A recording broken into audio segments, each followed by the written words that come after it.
Hey, hello.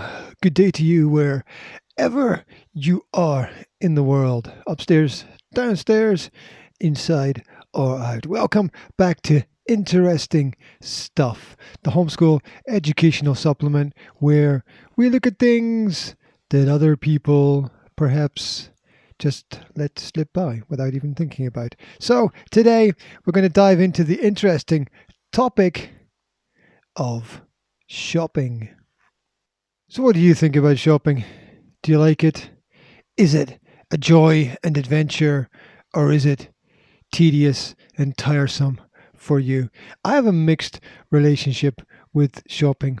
I usually feel like, oh my God, do I really have to go and get this or buy this or look for this? But very often when I get out there and I'm actually doing something about the things that I need to do, it's actually not as bad as I thought it was going to be. So it's nice to have the opportunity to get out and do things in the modern world.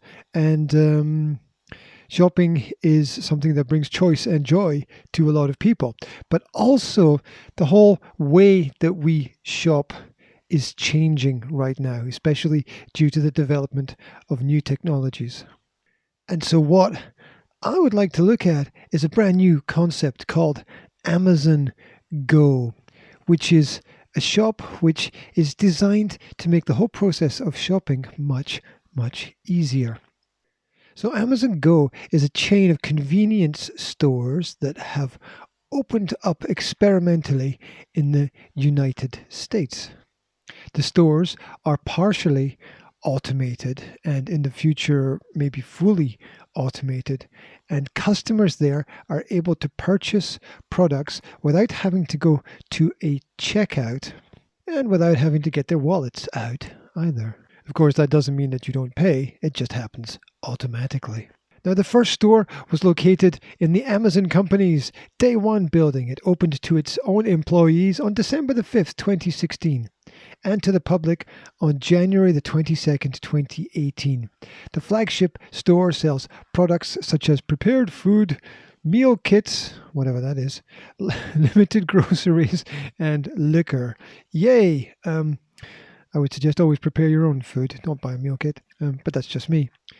A larger variant, the Amazon Go Grocery, opened in Seattle's Capitol Hill neighborhood on February the 25th, 2020. The following month, Amazon began to offer its technology to other retailers so that their customers could make purchases without the involvement of cashiers as well.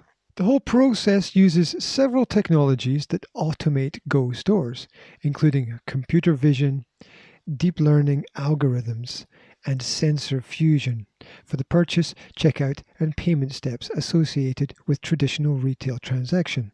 The store's concept is seen as a revolutionary model that relies on the prevalence of smartphones and geofencing technology to streamline the customer experience, as well as supply chain and inventory management. Yeah, basically, I imagine there's at least 100 years of technology that are going into this, and probably also a lot of study of general human behavior as well. At the onset, the public rollout of the Seattle Amazon Go prototype location was delayed due to issues with the sensor's ability to track multiple users or objects within the store, such as when children move items to other shelves or when more than one customer has a similar body habit or appearance.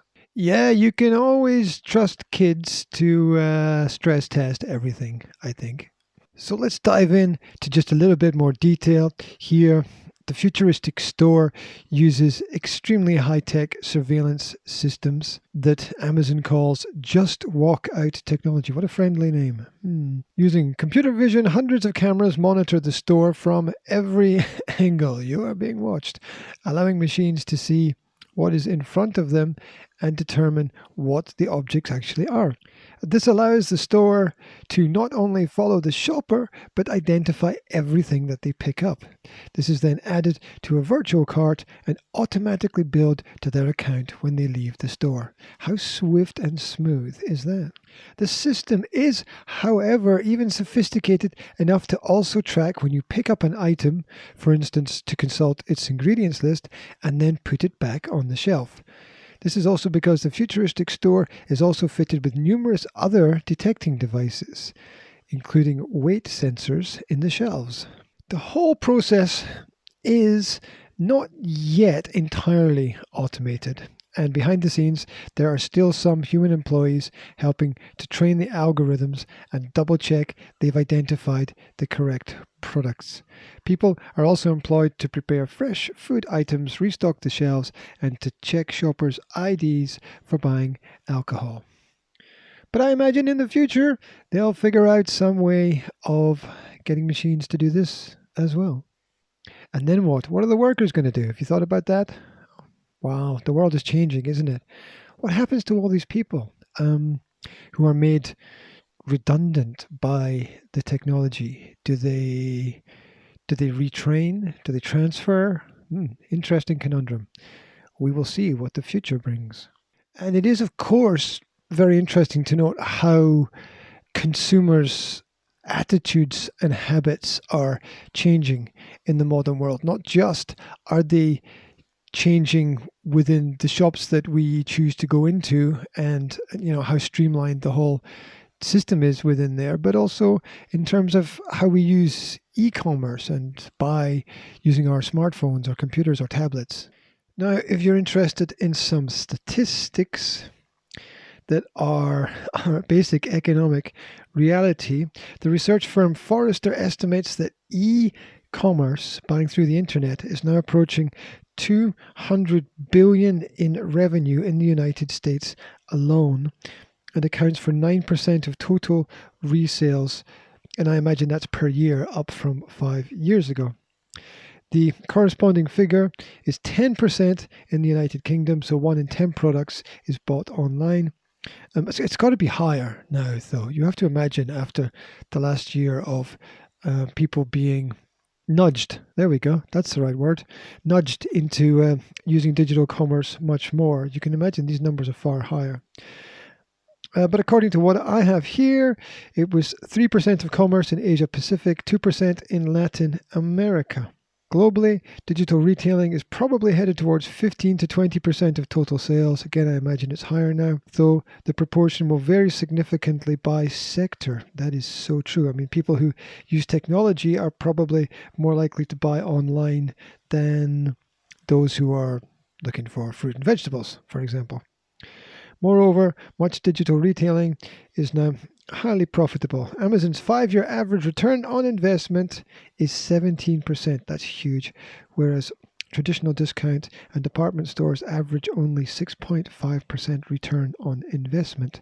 So for companies who are pushing the digital boundaries, there is a market there for future growth. And what about the customers? What do the customers think about it? Well, I think that most shops are trying to tailor towards some kind of customer need.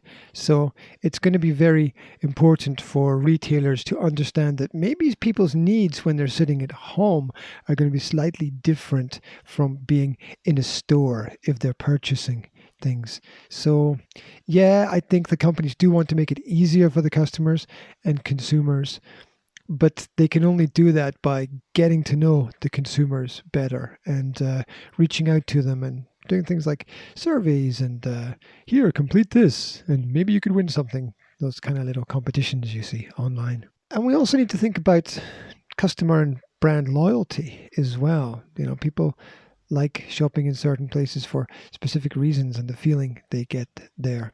How's that going to change if people are buying digitally and buying online? So we've got these two kind of changes that are happening that we're talking about. One is these normal stores becoming highly digital, and the other is the fact that people are more likely in modern times to actually purchase things online than they are to in a store. So how's it going to develop? How's it going to change? I don't know. I really don't know. I think the future is still open.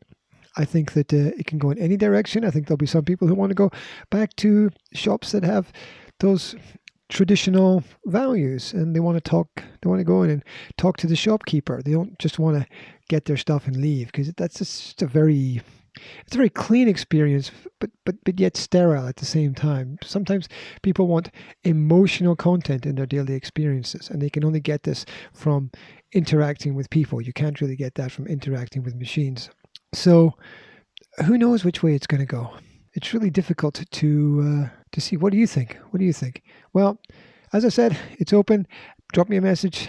Let me know which direction you think the future is going to go in. Maybe you have a better idea as well. Maybe you will be the lead technology advisor for some big chain store in the future. Who knows? The future's not written. You have to go out there and write it yourself.